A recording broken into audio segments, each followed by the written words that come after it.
as you approach, they look like a fang. It's a fang of a tooth. It's one of those places that you steer clear of.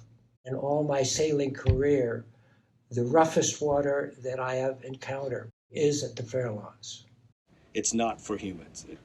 With the flies, the birds, the smell, the sounds of the seals, it's another world. The shelf stops right there. So you have basically deep water waves, and the first place it hits is the southwest shore. So there's constant large swells there. It's notorious for that. I wake up at 6 in the morning and I look out my window and it's foggy. I knew at that point it was a bust. What do I do? So I decided to go through with it because every trip out the gate is great training for me. It's a huge learning experience. So I set off, and sure enough, 10 hours later, I come back in with the tide. It's over. A grandmother had told her 6-year-old granddaughter about me and my mission. They had read about it in the San Francisco Chronicle newspaper. It was front and back story that particular day. And the 6-year-old had asked her mother to drive her down to meet me in the marina as I was coming in. I had barely docked the boat when this family is upon me. And the 6-year-old looks at me with that eyes lit up like I'm magical, like I'm a Disney princess. And she gets nudged by her mother and she comes forward and she hands me this note. It's written on pink paper. And this note says, "I admire you for trying. You will do it next time." Heart melt. And I was reminded with that pink note why I am doing what I'm doing. You can't do it in one day. You've got to do it in between tides, and you've got to use the tides to get out there and get back. And so if you've got a sea anchor, you can stop.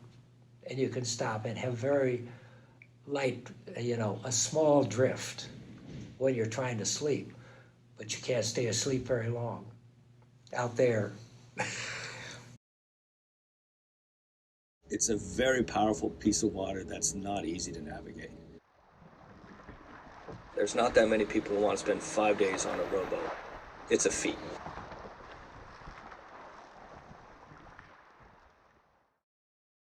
Yeah, the second time I set off at night and everything went really well. I mean, really well. It was like I was tracking straight to the Farallons, and I think for about 6 hours, everything was just sweet. It was going really well. And then I had a nap.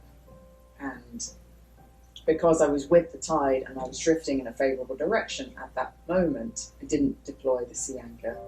And that was a terrible mistake. In fact, that cost me that attempt, because in not putting out the sea anchor, when I woke up, I had boomeranged back on the tide towards land and lost most of the miles that I had just rowed. Determined to not give up, I persevered through the rest of that day, but it was a bust. By midnight, I realised that the tide was going out now.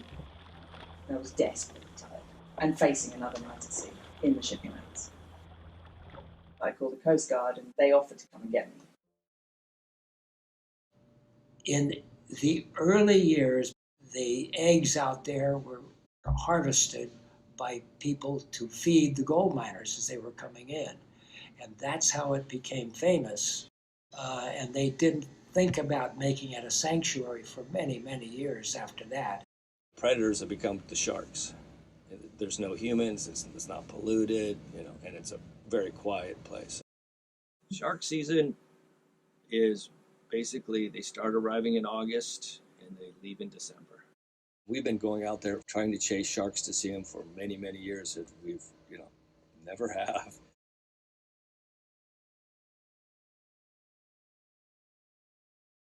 I think she can make it because she's very determined.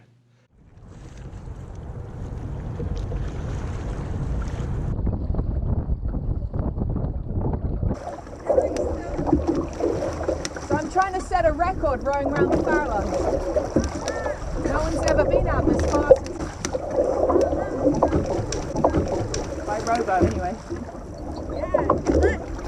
Thanks. Is it a time favorite? No one's ever done it.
I went round an island I couldn't see, the southeast Farallon, in the fog, and now I've just gone round a marker that isn't there.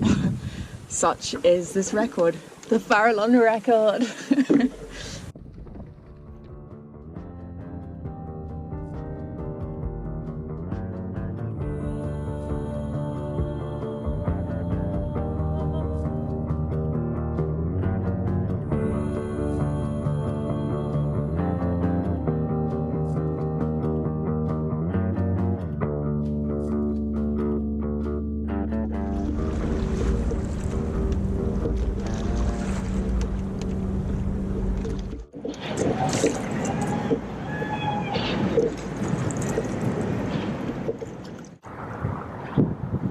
Yes!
Yeah, so here's what Guinness wrote. We're afraid to say that we cannot accept your proposal for a Guinness World Record title. We have looked at your proposal in detail, but as you yourself mentioned, it would be a first. A first is not necessarily in itself a record. Records have to be breakable, measurable, and comparable. Okay. Which is a little mind-boggling. Yeah.